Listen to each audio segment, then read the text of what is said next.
Finally, that's all I can say following this game. Finally, we got to see Chris Boucher play. Finally, we saw this Toronto Raptors team play with some fire, play with some energy that we saw at the beginning of the season. Finally, we had one of our rooks, one of our young guys have a standout performance, and finally, we got some players playing solid around Scottie, around RJ, and this game was very, very competitive. The Raptors had a tall task facing off against the Cleveland Cavaliers, the league's best team, been dominant as of late, just knocked off an absolutely on fire Oklahoma City Thunder team, but the Cavs, they had a tall task tonight, and even though they were without Donovan Mitchell, not Davion Mitchell, we had Davion Mitchell, even though they were without Donovan Mitchell, the Raptors came out and they had a tough task, and they came out and they had some fight, they had some fire, and we got to see something to get excited about as Toronto Raptors fans. So we're going to break down how the Raptors look, some of the big positives in this game, and frankly, get back on the Chris Boucher train, because this guy should not be in Darko Rajakovic's doghouse. But before we dive into that, again, if you guys are a part of that over 67% of our viewers that haven't hit the subscribe button just yet, make sure you guys hit that sub button down below so you don't miss a single thing that's going on with this Toronto Raptors team. Of course, with trade season just around the corner, there's a lot of stuff popping off. There's a lot of stuff happening on this Raptors squad. But of course, this season's been pretty ugly. The Raptors are trying to capture that flag. They've been taking L's, and while tonight was an L, it felt like a win in my heart, because the one thing I was calling for after the last game and, discussed big time was Chris Boucher getting back into the lineup. And tonight, Chris Boucher proved why he's a player. Again, Chris Boucher, it's a roller coaster in terms of his game-by-game production, even when he's getting minutes, but his lows aren't that bad to be completely benched, and his highs make him look for stretches like a prime Kevin Durant. Again, for small stretches, make him look like a guy that's a superstar out there. I know Sixers fans, I know Celtics fans talking to him, and they just are confused why Chris Boucher hasn't been at all-star games because of how well he plays against those teams, and tonight, against the big games, Chris Boucher is a big game hunter, it feels like. He has zero chill. He has zero stress. And in garbage time in the last game, dropped like 11 points and proved when it matters most, Chris Boucher can lock in, can step up. And tonight had a very, very strong performance for the Toronto Raptors. Coming off the bench tonight in 27 minutes of action, 23 points, 12 rebounds, 1 block, 1 steal, 9 of 14 from the field, and was knocking down threes. An absolutely elite clip, especially in the first half early on in this game. So, Boucher proving to Darko Rajaković he should not be benched. Now, talent isn't the issue, isn't the reason Chris Boucher's ended up in the doghouse. The big issue for this Raptors team, for Darko Rajaković, I can't really blame Darko at this point now, too, because it is the plan, it's the strategy on this team, but it's, there's a lot of guys that play that forward spot that need run. Of course, you have Scottie Barnes, you have Ujiri, you have a lot of guys that are going to be factored into the future of this Toronto Raptors team that need run, that need development. Then you have players like Kelly Olynyk, you have players like Bruce Brown, you have these types of guys that are up for trade value, their numbers haven't been that great, and they need to be showcased to other teams and say, hey, these guys are still good.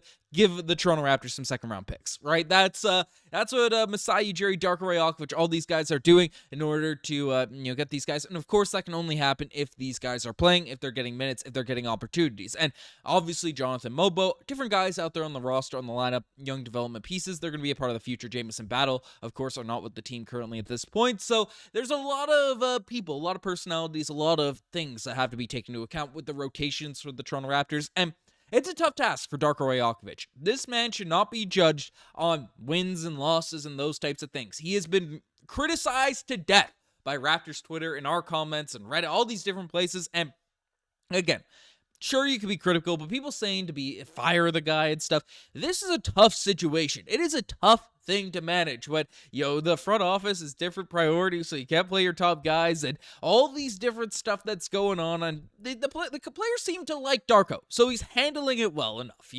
It's tough for guys like even like Davion Mitchell off the bench and stuff to get these opportunities. I mean, those are types of things that have to be factored in. This Raptors team has a not bloated with talent, but bloated with competent NBA players that deserve minutes on an NBA team. And Darko Rajaković, it's waned as a bit as of late, but tonight we saw the energy, we saw the fire, we saw the passion back. in the eyes of these Toronto Raptors players for the most part, and I thought it was a positive. Finally, we got to see. That's why this video is titled Finally. But, this game overall was great. Great to see Chris Boucher back in the lineup, regardless showcasing whatever. I'm just a big fan of Chris Boucher's game, his style of play, being Canadian, he always brings the effort. He always brings the energy night in, night out. So I've been very, very happy with that level of performance there. But it wasn't just him that had a big game tonight. Another guy that has been getting some criticism as of late, and is always the case when a team is struggling and the star guy, Scottie Barnes is an amazing basketball player. Again, there's all these comparisons to Kate Cunningham, Evan Mobley, these redrafts, and all this madness and all this craziness and stuff. Scottie Barnes is still the best player in that draft. It's tonight, 24 points, 10 rebounds, 8 assists, 3 steals, 11 of 20 shooting. Yes, he missed a couple shots late. Yes, there was a couple missed threes. I don't care about that. Scottie Barnes' just impact on the game can be felt every single time that he's out there. And this man deserves praise, deserves again, you're going to get more criticism the same way Pascal got more criticism, the same way Fred got more criticism, the same way Kawhi Leonard, Kyle Lowry, DeMar DeRozan, all these guys where we look at it in rose-tinted glasses in the past, those guys were ragged on to death when they were here, when they were leading this Raptors team. And now, with all the losses piling up, Scottie Barnes is, of course, going to be taking that heat. So that is what it is. But the same way we look at these guys positively, fondly, in the, looking back at everything that's going on there, we have to appreciate Scottie Barnes and the level of growth, the level of improvement. Again, he's still a young star. He's still a young guy on a team that's rebuilding in a tumultuous situation right now, and he's still having very, very positive games like this. Yes, there are moments, and, looking at his turnover numbers in this game, ended up having 3 turnovers. It felt like there might have been more. There was a couple late where he's rushing the plays, playing a little bit too fast. His mind's going faster than his body and stuff, and then where his body's going faster than his mind, he's making some crazy passes. That's just what happens with young players that are running those PG positions or point forward positions and end up coming out commanding the team. So very, very happy with Scottie Barnes tonight. Very, very happy with his level of production overall. Of course, you have RJ Barrett, who had a solid game offensively. That left hand is demonstrative, but one thing has to be brought up, and it's RJ Barrett's defense. And he has games where he is locked in, he is ready to go. Tonight was not one of those games. Absolutely cooked on the other end by whether it was Karis LeVert, whether it was Darius Garland, whether even Ty Jerome for stretches, Max Strus, Sam Merrill. No, Merrill only had, 2 points, but I don't know. The guards out there on the Cleveland Cavaliers absolutely cooked our defense, and Shead Quickley wasn't really at fault a bunch, but RJ Barrett, just eye test, really got blown by a ton out there in this game. So that is one thing that does have to be addressed, one thing to look forward to, in terms of these games, seeing how RJ Barrett's defense does develop. Jakob Poeltl had a very strong game, strong outing against some of one of the better front courts in the entire NBA. Gradey Dick, mid game.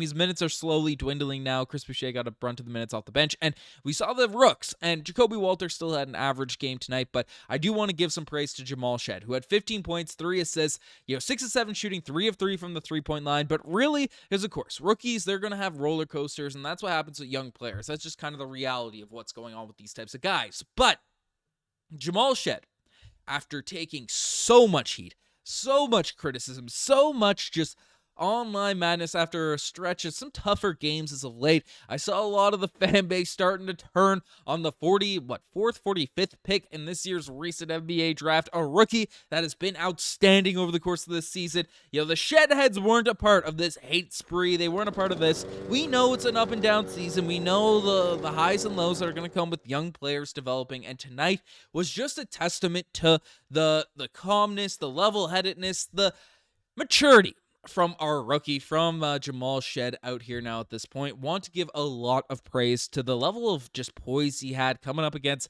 head-on-head with one of the best teams in the NBA, Darius Garland, who's going shot for shot. I thought he played with a lot of energy in the defensive end. He was knocking down his shots, knocking down his buckets. It was just a really, really all-around great game from Jamal Shead tonight. And those games are even sweeter when, you've been struggling as of late. There's been some criticism thrown your way and all that type of stuff. So, great stuff from Jamal Shead. Great stuff. Honestly, from the Raptors, it's tough to beat the Cleveland Cavaliers. That's the reality of it. This team has looked desperate as of late. So the fact that they came out, played with energy on the second night of a back-to-back, for the most part, just a solid outing. I'm very, very happy with what I saw. But let me know what you guys think in the comment section down below about this Raptors team, how this game went. You guys best think as far. Subscribe to the channel if you guys haven't already. Anyways, I'm signing out. Cheers.